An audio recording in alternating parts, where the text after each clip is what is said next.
هلا فيك أنطوني، عنا بغبالي اليوم بمونة أمي. مونة أمي كلها هوم ميد، ما فيها مواد اصطناعية. تقريبا بنعمل كل أنواع المربيات وبنجرب نضيف اشياء جديده على المربى، مثلا فريز بنخلطه مع فريز وموز. اليوم عم نعمل اكيديني، انه اشياء جديده وكشك واللبنه وهالاشياء التقليديه المعروفه. ومنتوجاتنا كلياتها ما فيها ابدا مواد حافظه.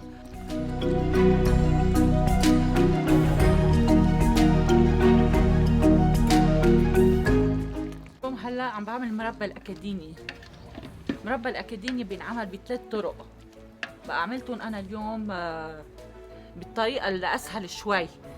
غسلتهم وفقيتهم، نقعناهم امبارح بالسكر مع الحامض، حتى وبنستعمل الحامض حتى ما يدبغ لونه، وبنعقده بيطلع مثل الكومبوت. بعدين بيستعمل للحلو، للجاتو، لهالاشياء هاي. القصعين عشبه بنلمها من البريه من الحقيله، وفينا نزرعها حد البيت كمان، ومفيدة كتير لوجع المعدة، للجسم، بتظبط ضغط الدم، كوليسترول، هالاشياء هاي كتير مهمة القصعين. منعبي القصعين هون ومنغمرها بالمي لفوق، مش لفوق اكيد، ناقصة شوي. منسكرها هون تلزيق او سنيدتها حتى ما تنفس، وتقريبا بتاخد شي 3/4 ساعة تبلش تنقط. وبس بلش تنقط هيدا النزل بيعمل هيدا الجالون بس. كله شغلنا بالبيت، وعندنا كذا برودكت، وعندنا كذا برودكت مميز، مثل مربى فريز وموز، بينات باتر على شوكولا، بينات باتر عادية، اللبنة كذا نوع، والمربيات عندنا كتير انواع، وكبيس كمان. وكله شغل بيت، نظافة، ومن عنا من الارض، من حوالينا من الضيعة، وما في شي يعني مواد حافظة، وكله شو هم.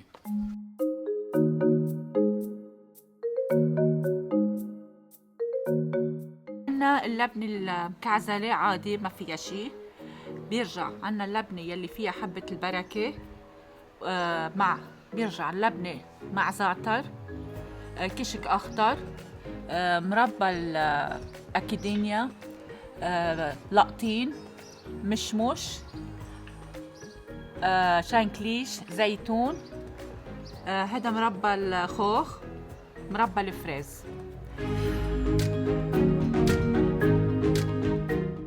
كل ما اجي لعندك بتخبرني على البينات باتر، بتحبها كتير. هيدي البينات باتر شي كتير كتير كتير مميز، عاملينها من بينات، بندق ولوز وبلح وحبوب كاكاو، شي كتير فاخر. مربى الاكيديني اللي عم نعملها هلا يعني تينعمل قليل كتير الناس بيعملوها. حبة مثل ما هي، سكرها كتير خفيف، صح، طعمتها فيها مثل ما هي، وقشرتها لذيذة، وفيها هيك شوي شي بينشف اللسان، فيري انجويبل.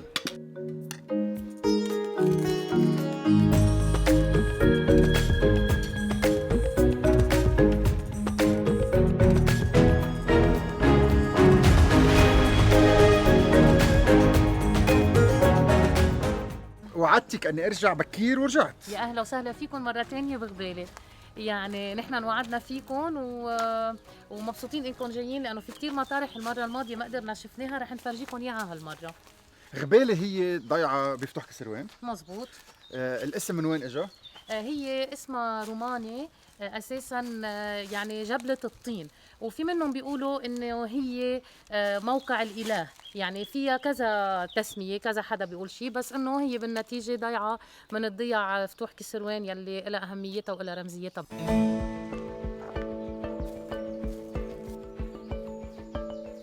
غبالة فيها كتير طرقات خارج المشي والهايكينج، والطريق الأحلى وحدة هي الطريق اللي بنقلها نحن درب الكنايس، يلي بتوصل 7 كنايس ببعضهم.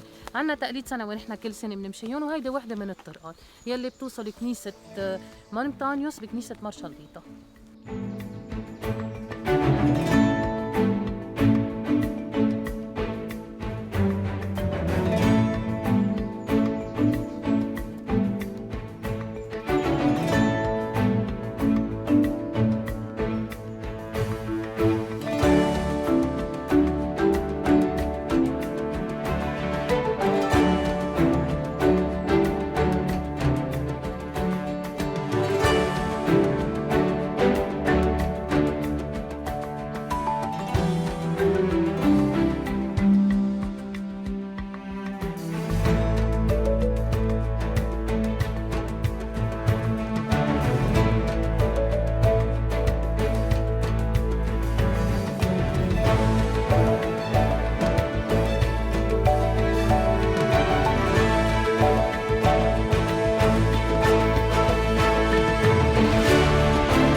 ونحن هون واقفين فوق النهر يلي بيوصل الدرج الروماني بكنيسة مرنهرة. الدرج الروماني يلي كانوا يستعملوه من زمان على أيام الرومان تينقلوا البضائع تبعهم، بيوصل من معاملتين، جسر معاملتين يعني الساحل، ليوصل على بعلبك اليموني.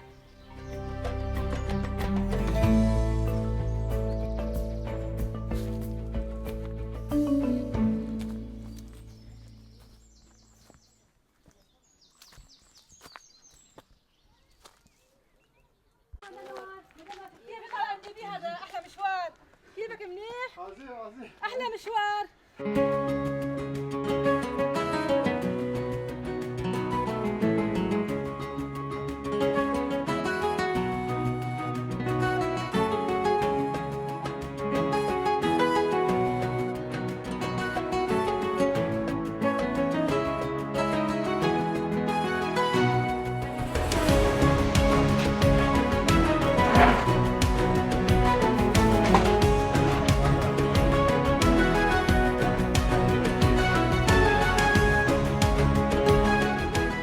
أنا عصام خير الله، نحات رسام ومرمم.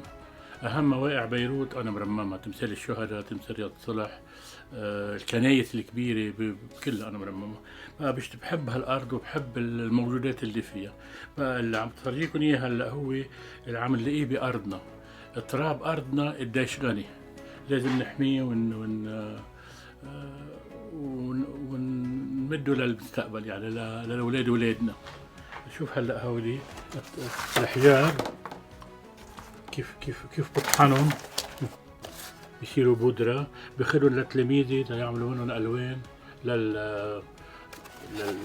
للرسم. ليك ليك الألوان هاي الحمراء شو حلوة بتطلع. هذا الأخضر، هذا الأحمر، الأزرق.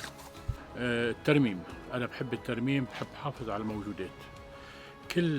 كل فنانين لبنان الكبار هن من فتوح كسروان، كنعان ديب وموسى ديب وكلهم ها، والجر والأرم، داود الأرم، كلهم من وين؟ بين دلبتة ويحشوش وهالمنطقة وغزير وهالمنطقة هيدي.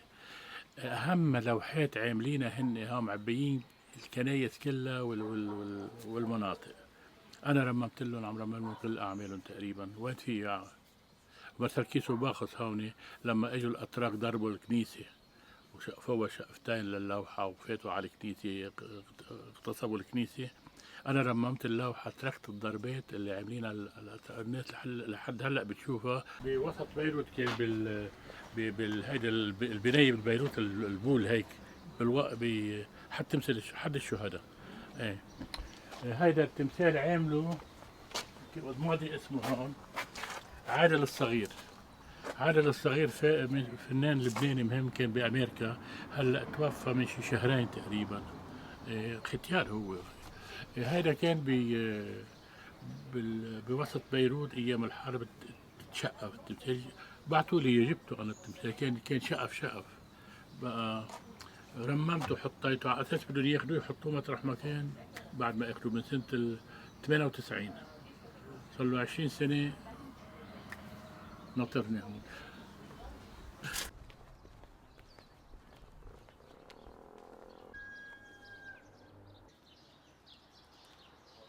هونيك جيران حطيتهم تحت حتى ما ينسرقوا، بس حتى شفت ايش كانوا اذكياء. شفت هيدي النب بقلب السلندر هون، حتى ليش؟ حتى الواحد اذا كان تحت يقدر يدعس تيطلع. وهون كان في الدرج تيوصلوا على البير يستعملوا المي.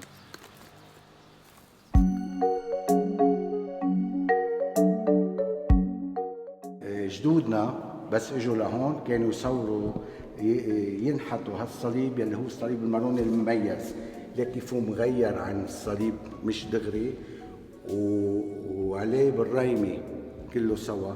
تخبرك عن الكنيسة، نحن إذا هون المنطقة كلها بسنة 1307 تهجر كل المسيحية وكل الموارنة منا، بس إجا فتح المماليك، إجا غزو المماليك فلوا كلهم. بال 1516 بلشوا يرجعوا هالعيال المارونية تقعد هون. بال 1560 لقوا انه صار بدهم مطرح يقدروا يقدسوا فيه يعملوا الذبيحة الإلهية وكل شيء. ارتقوا إنه يعملوا هالمطرح بغبيلي لأنه هي تقريبا وسط الفتوح. إذا بتنزل نزول 11 كيلومتر بتوصل على نهر إبراهيم، بتطلع طلوع 11 كيلومتر بتوصل على ميروبا، على أوتوستراد ميروبا.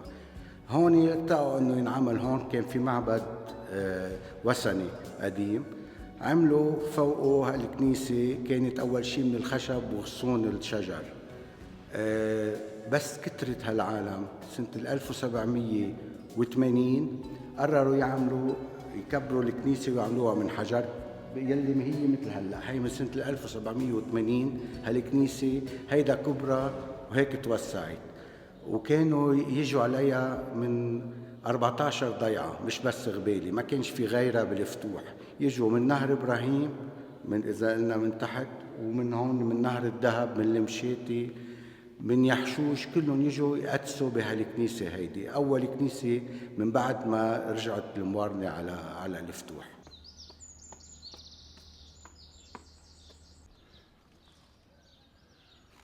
عملوا فارس نفاع واخوانه، بس مش حاطط التاريخ كتير قديم واضح. بيت شباب واضح بهو 3 زياح، والرابع اللي هون المعروف طرفه مضاين مزبوط، مش مفجم ابدا، باصبعكم بتدقوه، بس التاريخ مش مكتوب. اسمع،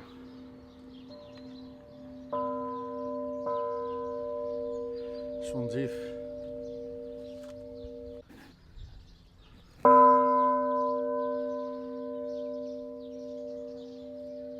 أنا يوسف حبيب خير الله، مواليد 56 كمان، وعندي ولد لله، ومرتي ميراي خير الله، وكتر خير الله نحن عائلة مسيحية مجموعة. بالنسبة غبيلي رح أحكيك شوي عن جغرافيتها. أول شيء مساحتها 2,700,000 متر مربع، وفي عندها كمان مشاع 550,000 متر، هيدا غير 2700 1,700,000. بغبيلي بتحدها 7 ضياع.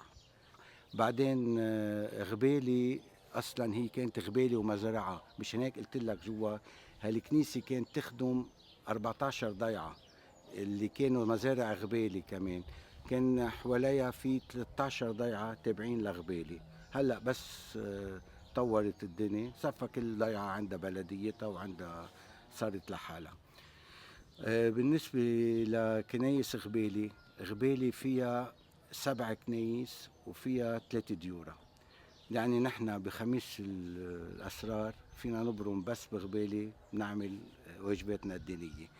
وحابب ارجع خبرك بعد شوي عن غبيلي كان فيها أول مركز للبريد بالفتوح، وكان فيها أول مخفر كمان بالفتوح يلي هو بعده اليوم بغبيلي سنة 1926، مخفر للدرك.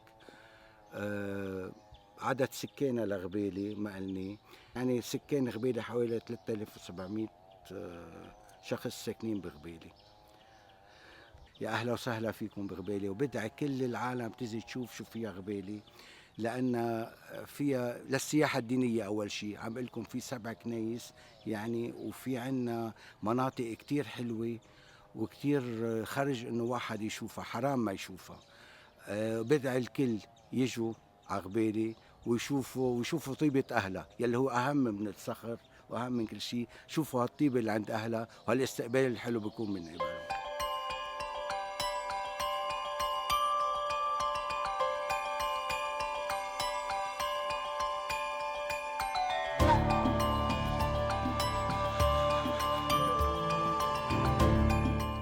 هون قدام كنيسة سيد الشقيف، الأول كنيسة طلعت سيد الشقيف سنة 1789 1789. هالكنيسة هي وقفية لبيت خير الله، أسسها الخوري أصفين خير الله. هالكنيسة هي أول كنيسة، هن في 3 كنايس فوق بعضهم. الكنيسة اللي شفناها هلأ، في كابيلا اللي فوقها يلي بس شوي كترة العالم عملوا هالكابيلا اللي فوق، رجعنا بالسبعينات تعمرت الكنيسة الأكبر.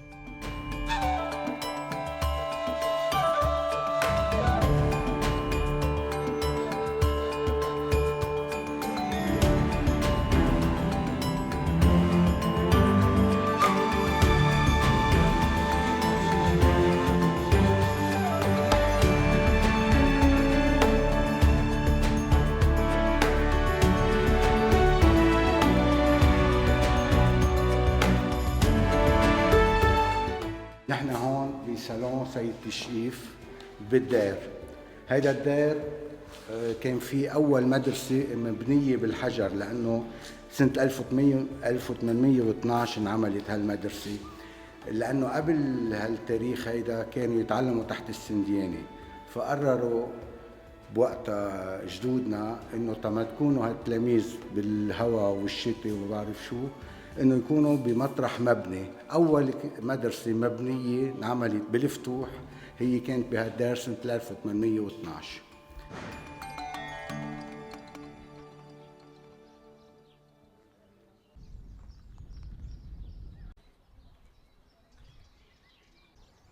هي اول مره بنقرا عليه.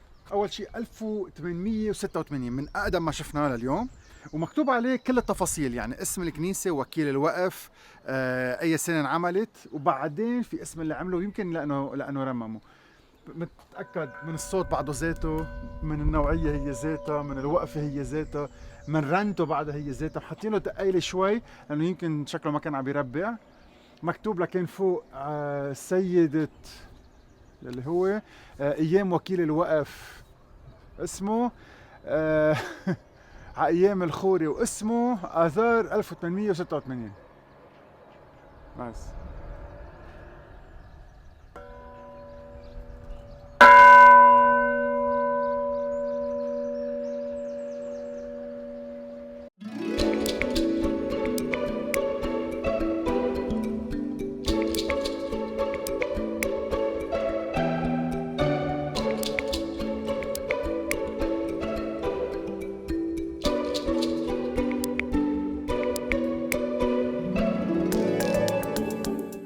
هاي أنطوني، أنا سنتا غانم، أصلاً بشتغل برودكشن مانجر بتي في وهيك وسوشيال ميديا، وعاملة فاشن ديزاين. بس ليتلي باللوك داون بلشت أعمل كوكيز وكيكس وطبخ وهيك. حبيت الفكرة وقلت ليه ما بعمل منها شي بيج على فيسبوك وأكاونت على انستغرام وهيك. وبلشت وحبيت، صاروا أصحابي يحكوني مثلاً عنا بيرثداي، عنا خبرية، وقلعت فيها شوي شوي. يعني عندي فولورز شوي، وفي عالم هيك دبوشة قراي صاروا يعرفوا فيني، وحسيت انه هذا شيء كتير بحبه اكتر من كل شيء عملته قبل. هذا ابل سينامون كيك، فيه وولنت وفيه زبيب وتفاح، كتير هيلثي وما بينصح.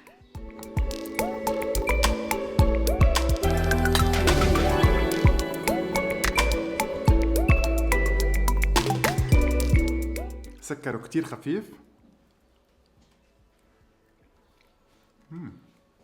good job.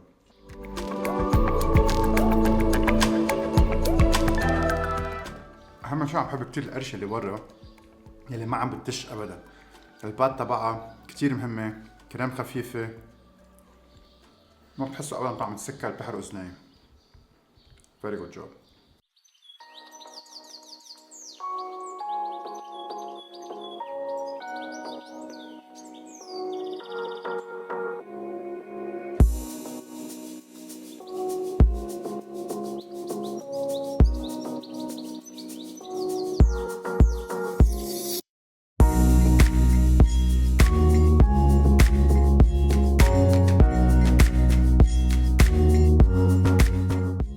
Bonjour, je suis Muriel Dimitriades et je tiens la maison d'hôte d'Orbele, qui est la maison d'hôte de Jabal Moussa, puisque la plupart des gens qui viennent se promener dans la réserve et qui veulent dormir sur place viennent ici à Arbele.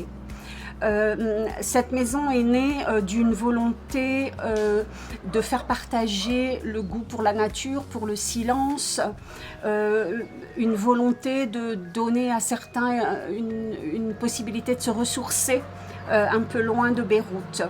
Donc c'est comme ça que c'est né à peu près il y a 8 ans. Et en effet, les gens qui viennent ici, en général, c'est pour prendre une bouffée d'air frais et de silence. Donc voilà, et je pense que c'est réussi et que les gens en général sont contents. Ils repartent à Beyrouth un peu ressourcés, requinqués. En fait, il s'agit tout simplement de mon coin à Mouneh, dont je me sers pour les petits déjeuners et quand les gens veulent manger un dîner. Donc je cueille les capres et je fais mes capres au vinaigre de pommes. Je cueille les pommes du jardin et je fais le vinaigre de pommes. Et je fais pas mal de confitures, même si en général les autres, quand ils sont libanais, ils ne touchent pas aux confitures. C'est assez rare. Mais par contre, dès qu'on a des étrangers, ils aiment la confiture avec le pain. Maintenant sans beurre, vu la situation du pays.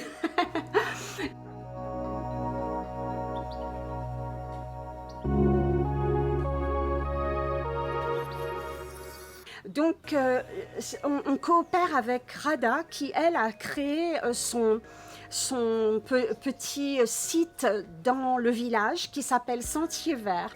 Et en fait, elle parcourt la région avec les gens qui le souhaitent, que ce soit Arbeélé, Hélène, jusqu'à Redrez, que ce soit Kfour, Riné. Elle parcourt pas mal de sentiers. Avec des gens selon la force des gens. Parfois ce sont des personnes âgées, parfois ce sont des familles avec enfants. Donc elle adapte les sentiers aux gens. Les olives sont dans le jardin. بس الكتان زعتر سمسم سماق زيت زيتون مزبوط. هيلثي زعتر. Voilà, vous allez goûter. C'est du زعتر خشن يعني. شو هالخلطة؟ ولبنة طازة من الضيعة. روعة.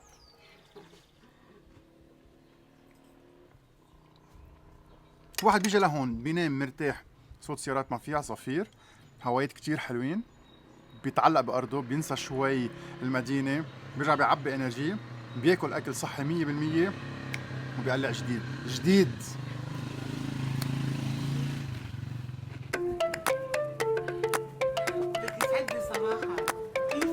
عظيم وانت؟ ليلى حداد غبالة.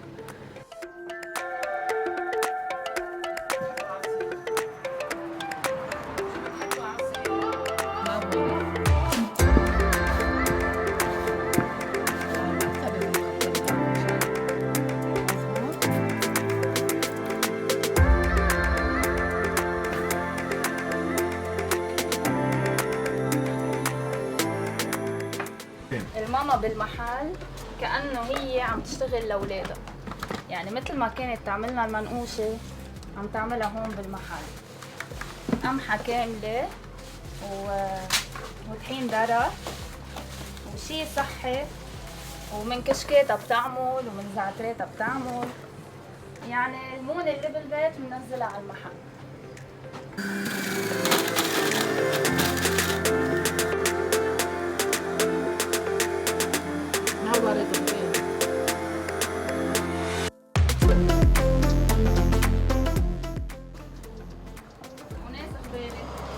روعة.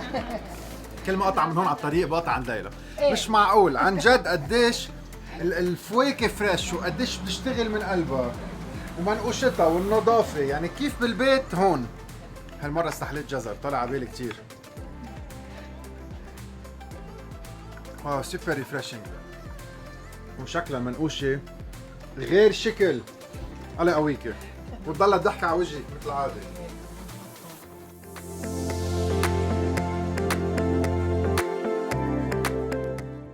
العجينة مستوية منيح. ريحتها تعقد. روعة. والجبنة الغير شكل ها.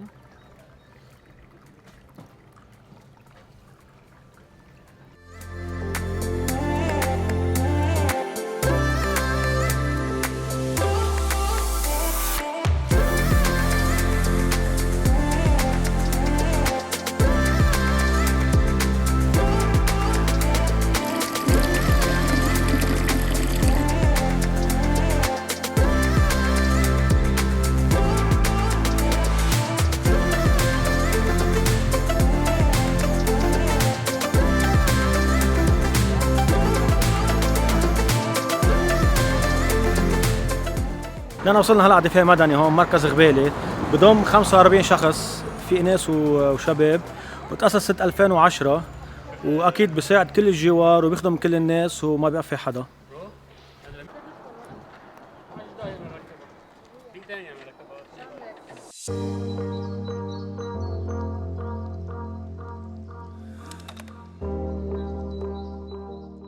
كم طاحونة في بالمنطقة بيقولوا؟ في 3، وحدة فوق المار عبدة، وحدة تحت المار بطرس، وهيدي كانت لنا وراحت. بقى يجوا من وين ما كان يجوا يطحنوا فيها هون، ما كانش في بالجديدة طواحن وبجبايل وما بعرف وين، كله هذا على الماي كانت هون. فكان في 3 طواحين هون، وحدة المار بطرس تحت فوق المار عبدة، وهيدي كانت لنا هون. هاي اللي عيشتهم هون بايام الحرب على كله. هيدا كله كان مجلل؟ ايه كله لا في صنوبر ولا في سنديان ولا في شيء. هيك كمان هون هيك بوجهنا كمان. إيه. بقى بيي ياخذوا المقاطعه، كان اسكندر فريم يزرعون هونيك، كنت انا والدي روح ساعده بالحصاد. هاي المنشل اللي كنت احصد فيها صغيره، وبعدها بقى كانت ايام احلى من هالايام بكثير. بالقليل ما كانش واحد يلتقي على التليفون وعلى التلفزيون، يلعبوا ورا، يعملوا عصويات، يحذفوا عزازير. هاي كانت السهرية. مثل اليوم كل واحد حمل تليفون وبتكتك أو على التلفزيون.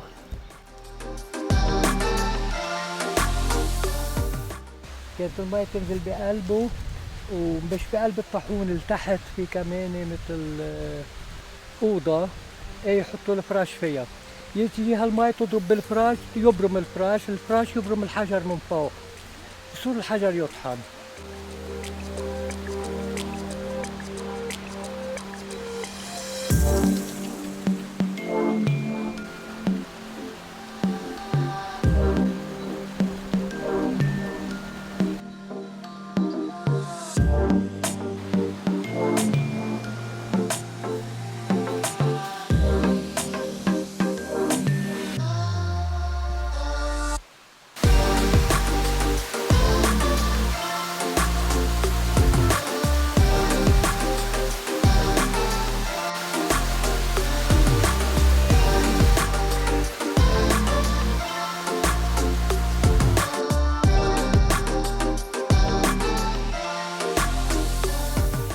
هيدا بلبنان او انا عم بحلم؟ ما بتعرفوا شو كنت تقولوا، ما بتعرفوا ما بعرف شو بدي اعلق.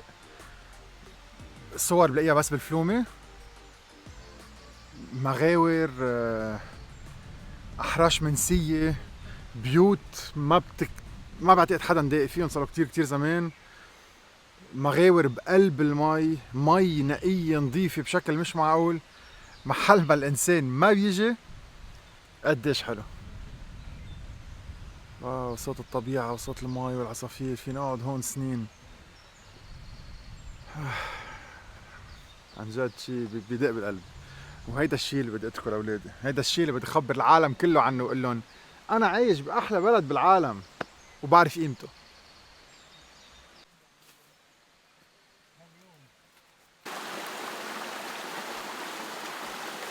نحن هون بغبالة من سنة 2015 بس بلشت أزمة سكلين وزبالة وهيك، بلشنا نهتم بفرز النفايات، مع العلم انه من زمان كتير على ايام، يعني من شي 15 سنة كنا كتلاميذ مدرسة وهيك نعلمهم هيدي ثقافة الفرز. هلا بلشنا نحن نحط مستوعبات ملونه بالضيعه غير مستوعبات رامكو. المستوعب الاحمر هو اهم شيء، هو يلي بنحط فيه النفايات اللي بيعاد تدويرها، يلي هي البلاستيك، الازاز، المعادن والكرتون والورق. الشباب بيزقوهم من المستوعبات الحمر وبيجيبوهم على المركز لهون. هيدا المركز ضمن مدرسه الحبل بلا دنس، بعده مركز صغير على قد حالنا بطريقه بدائيه، بس نحن كضيعه كافينا لهلا. وتطورنا شوي وصار في ضيعتين تانيين يلي هن زعيتري ويحشوش كمان عم بيفرزوا بنفس الطريقه يلي نحن عم نفرز فيها، على امل انه بقيه الضيعه بفتح كسروان يكون عندها هيدي الثقافه كمان ونكمل بعمليه الفرز.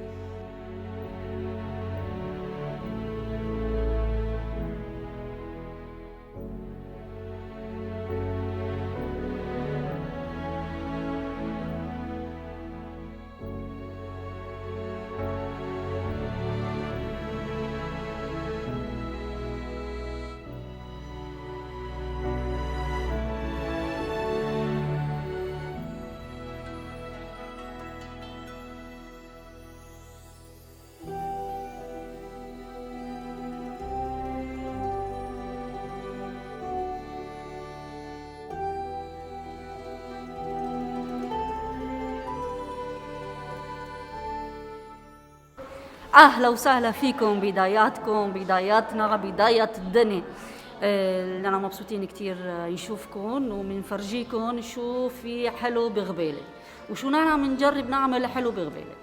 هيدا هون في المدرسة، مدرسة مجانية الوحيدة بالمنطقة، مدرسة بريمير. وكمان في المركز باد بريفونسيون اكومبانيمون ديفلوبمون لكل الناس اللي بحاجة ينجح بحياته. أنا سرغراتيا من راهبات سيدة حبل فيلا داناس بغبيلة. نحن مرسلين موجودين بكل العالم، بس أنا صرت هون بلبنان من 29 سنة وحبيت كتير لبنان وموجودة وبين مبسوطة كتير. عم نعمل كمان زيارات وكمان سوان بور لي مالاد بالبيوت مجانية أكيد. نحن بدنا نهتم فيه للطبيعة، لأنه إذا عم ندعس الطبيعة راح يدعس علينا. كرمالك هيدي مثل بابا فرانسيس عم بيقولوا هيدا البيت للكل، مشان هيك نحن بدنا ننتبه له. بدنا نعمل سنسيبيليزاسيون للولاد للعيال. نحن هون بيجوا الولاد من 22 ضعية الانطور. وهيدا كتير كتير فعال للجنينة. هيدي أنطوني، هيدي حبة خردل يا قلبي مزروعة. هلا فرجيك حبوبة قديش صغار. بدك تشوف الطبيعة قديش حلوة. ليك زهرتها، ليك بس تنضج كيف تعملن هيك، تحملن للبذر. ليك شايف شو حلوة الطبيعة؟ بدكم تبرموا بجنينة بعدين. أنطوني الفكرة كيف اجت للباد؟ أول شيء باد PAD بريفونسيون اكومبانيمون اي ديفلوبمون. نحن شفنا ما بنقدر هلا إذا في شيء أي مشكل intervenir. C'est plus difficile de guérir que de prévenir. Donc, alors il faut prévenir avant d'amener les gens à guérir. Prévention de quoi? C'est la prévention à la drogue, à la prévention à toute addiction. À l'addiction à Internet, à la violence, à tout ça. لأنه الشخص هو بده ينجح بحياته. ونحن بالإكيب تبعنا c'est une équipe pluridisciplinaire. عم نشتغل بأبروش سيستميك، يعني مش بس الانديفيدو بيجي في متابعة عند البسيكولوج بسيكوموتريسيان اتسيتيرا اتسيتيرا وبتفل نو في un accompagnement de l'environnement.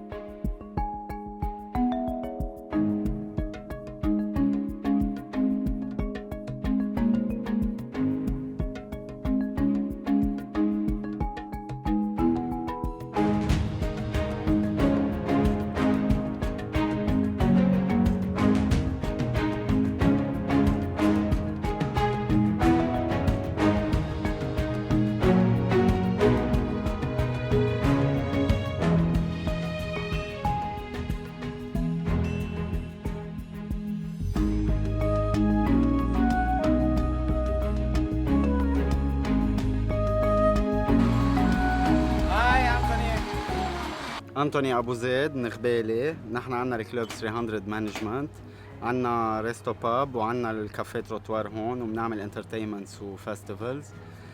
هلا بدي أعملكم شي كتير طيب تذوقوه، لأنه نحن بعد الظهر ولازم يكون في شي فرابي.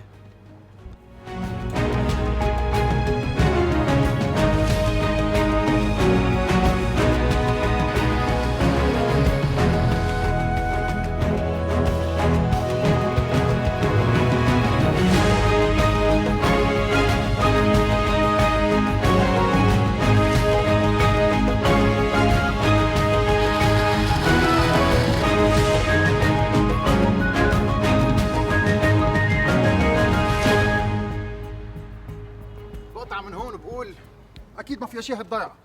طلع فيها 7 كنايس، 3 أديرة. هالمناظر اللي بتاخد العقل، بتاخد العقل. من احلى مناظر شايفهم بحياتي، واكيد بلبنان. الافران، الملحمه، الناس الطيبه، البيوت القديمه. والله نهار طويل، خلص الساعه 5 بعد الظهر وبلشنا الساعه 8. هيدا غبالة، وحده من احلى ضيعه لبنان، وحده من اكثر من 2200 ضيعه بلبنان، وحده من ضيعه فتوح الكسروان. فيكم تجوا تزوروها ساعه اللي بدكم، ويلا الصيفيه على البواب. مشوار بيخلص هلا، وبنلتقى جمعه الجاي بحلقه جديده بوحده من احلى ضيعه لبنان. يلا باي.